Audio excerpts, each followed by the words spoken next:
Want to keep your private photos safe on Snapchat?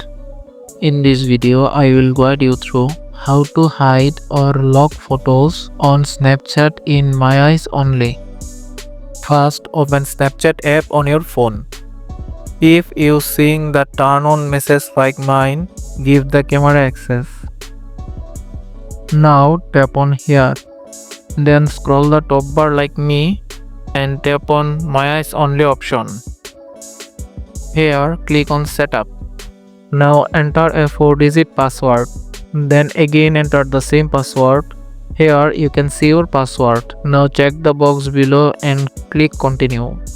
Your My Eyes only setup is complete. Now click any photos in Snapchat and move them to My Eyes only.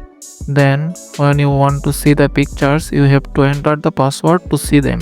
If you don't know how to move the pictures to My Eyes only folder, then comment below. If this video helped you out, then consider liking and subscribing the channel. Thank you.